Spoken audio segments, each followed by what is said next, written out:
আছো? আশা করি সবাই ভালো আছো, সুস্থ আছো, আর আমরাও ভালো আছি। তো আমি হচ্ছে এইমাত্র উঠলাম, এখন বাজে হচ্ছে 11:30। উঠেছিলাম, উঠে কিন্তু আবারও শুয়েছিলাম। কাল থেকে গলাটা প্রচুর ব্যথা, মানে গলাটা দিয়ে সকালে উঠে দেখি মানে জলটাও গিলতে পারছি না, এত গলাটা ব্যথা। আর হচ্ছে মানে বলবো গলা তো ব্যথা। আর হঠাৎ করে সকালবেলা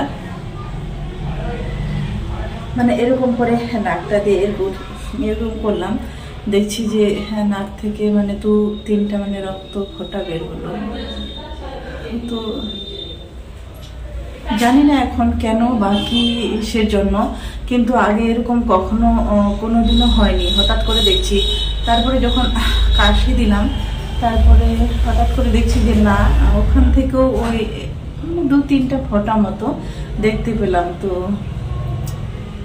আমি এখন এই মুহূর্তে কিছুই বুঝতে পারছি না যে এটা কি কোনো ভয়ঙ্কর রোগ নাকি কিছুই বুঝতে পারছি না। আর তোমরা তো ভালোই জানো যে আমি ছাড়া আমার বাচ্চা দুটার কেউ নাই। এখন যদি এই মুহূর্তে যদি কোনো রকমের যদি কোনো কিছু ধরা পড়ে, কোনো বড় রোগ, তাহলে আমার কাছে আমার পৃথিবীটা পুরাই অন্ধকার।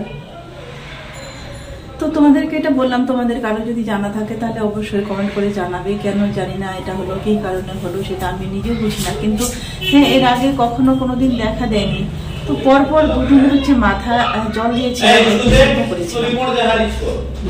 তারপরে ভিজাই ছিল চুলটা, ঘরে ওইভাবে ছিলাম। তো ঠান্ডা লাগতে পারে, হয়তো ঠান্ডা লাগতে পারে। তো ঠান্ডা লাগার কারণে আমি শুনিনি কোনোদিন যে নাক থেকে কিংবা গলা থেকে রক্ত পড়ে, এরকম আমি কোনোদিন আমার লাইফে শুনিনি।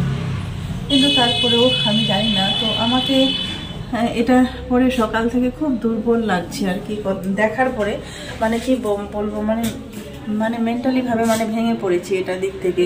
কারণ এই মুহূর্তে আমার পরিস্থিতিটাও খুব খারাপ, তোমরা জানো। এই মুহূর্তে বাচ্চাগুলোকে ভর্তি করানো, এখনো বই কেনা হয়নি, পরিস্থিতিটা খুব খারাপ চলছে। এখনো মানে ঠিক সুস্থ হয়ে দাঁড়াতে পারিনি। আর এই মুহূর্তে যদি আমাকে ডক্টর দেখাতে হয় কিংবা এরকম কিছু হয়, তাহলে কি বলবো, আমি মানে কোনো কিছুই এখনো এই মুহূর্তে বুঝতে পারছি না। তো এখন উঠলাম, উঠে দেখছি ওরা সব কাজ 2 বোনে করেছে। আজকে তো রবিবার, তো এখন রান্না কি করবে, তো রান্নার দিকে এখন যাবো। তো চলো। তো কালকের কিছু শাক ছিল, এটা বেথে শাক আর আলু শাক। তো এই শাকটা রান্না করব, আর এই যে বাঁধাকপি, এগুলো আজকে রান্না করবো।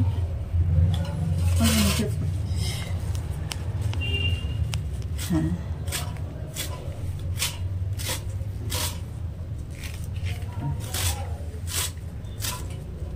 ছোটটা দেখে ওইটা ফের নাই কেন,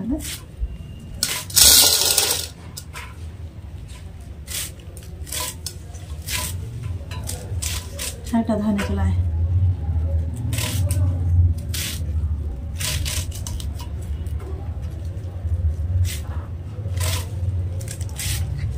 হঠাৎ করে তো এরকম হওয়ার কোনো কারণ না।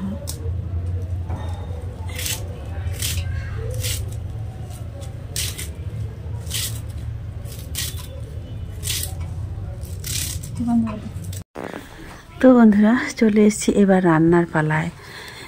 একটা বাঁধাকপি ছিল অর্ধেকটা, এটা আগে কেটে নিই। তো যেটা বলতে চেয়েছিলাম যে তোমরা তো দেখতেই পেলে যে কাল রাতে হঠাৎ কি ভালো খেয়ে দিয়ে ভালো শুয়েছিলাম।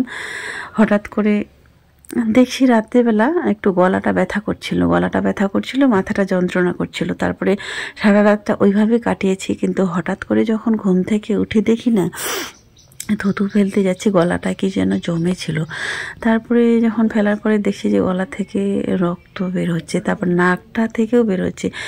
কিন্তু মানে খুব চিন্তা হচ্ছে সত্যি, যদি এই সময় যদি এমন কিছু যদি হয়, তাহলে আমার পুরো পৃথিবীটাই যেন অন্ধকার হয়ে যাবে। মানে কি বলবো, মানে বাচ্চাদের শেষ সম্বলটুকু আর থাকবে না, শেষ ছায়াটুকু থাকবে না, যে ছায়ায় ওরা থাকতো। আর আমার পক্ষে এটা চিকিৎসা করার জন্য, মানে চিকিৎসা করাতে তো পারবোই না, এত টাকা আমার কাছে নেও, হয়তো এইভাবেই মরে যেতে হবে, তবুও কিন্তু চিকিৎসা করার জন্য কিছু করতে পারবো না। তো সত্যি আমি জানি না যে কি হলো, তোমরা যারা জান একটু কমেন্টে বলো যে কি হতে পারে। এটা কিন্তু অবশ্য কোনোদিনও কখনো হয়নি।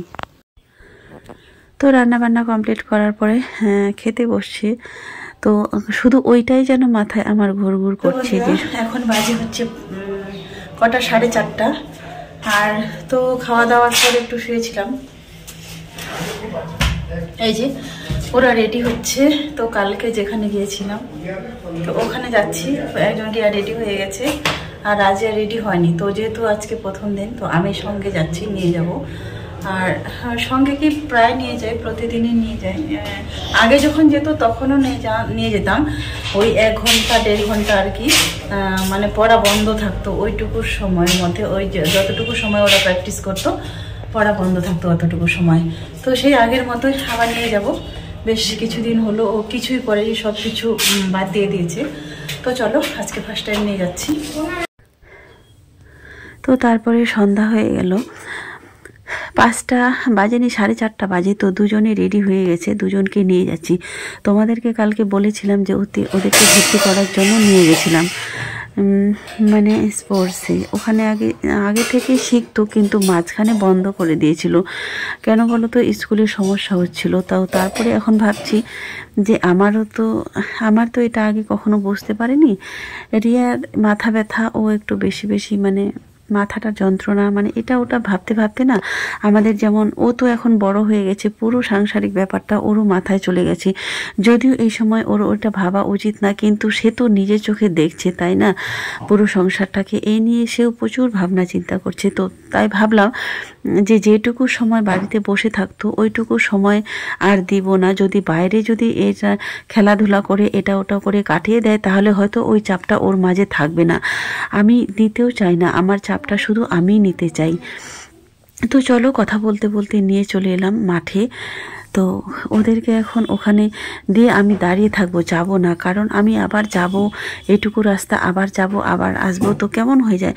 তো চলো বন্ধুরা, দেখতে থাকো। এটা হচ্ছে কালেক্ট্রিক, আর আগে যেত পুলিশ লাইন মাঠ, মানে অনেক দূর সেটা। এখানে মানে যেতে যেতেই মানে এর সাইকেল নিয়ে যাক বা হেঁটেই যাক 1 ঘন্টা লেগে যেত। তো ভাবলাম অত দূরে তো আসা যাওয়া করতে সময়টা চলে যায়, এদিকে সমস্যা হয়। তো ওখান থেকে এনে এখানে দিলাম। এখানে অবশ্য অনেক বাচ্চা আসে, আর এটা আমার বাড়ির পাশে। তো এই যে দেখো, ফর্ম ফিল আপ হয়ে গেল, দুজনেরই ফর্ম ফিল আপ করে দিলাম। আগে ভাবছিলাম একজনকে দিব, তারপরে দেখছি যে না, এই তো আরো একটা হয়ে যাবে। মাঠে আছি, আর আজকে যেহেতু ফার্স্ট টাইম এসেছি, ভাবছি সঙ্গেই নিয়ে যাব। তো ওরা যতক্ষণ প্র্যাকটিস করছে ততক্ষণ আমি এখানে দাঁড়িয়ে থাকবো। দাঁড়িয়ে আছি, প্রত্যেকটা গার্জেন এভাবে দাঁড়িয়ে আছে, তো দাঁড়িয়ে দেখবো কত। আর এই যে তোমরা মাঠে দেখতে পাচ্ছ, ওরা দুজনে প্র্যাকটিস করছে। তো কতক্ষণ হয় ততক্ষণ আমি দাঁড়িয়ে থাকবো। আর আগে এভাবেই থাকা হতো, যতক্ষণ না নিয়ে যাই। অবশ্য এখান থেকে খুব কাছে, খুব একটা বেশি একটা দূরে না। তবুও প্রথম একা একা ছেড়ে যাবো। বেশ আগে কয়েকদিন আসুক, তারপরে অভ্যাসে পরিণত হয়ে যাবে, তখন হয়তো একা যাবে। তো ওরা হচ্ছে দুইজনে মাঠে খেলছে, আর আমি এখানে দাঁড়িয়ে আছি। তো একা দাঁড়িয়ে আছে, আরও গার্জেন আছে, কিন্তু তারা ছেড়ে দিয়ে চলে গেছে। তারা তো বাইক নিয়ে আসে, গাড়ি নিয়ে আসে, অবশ্য কেউ আছে। তো এইখানে দাঁড়িয়ে শুধু সকালের কথাটাই ভাবছি।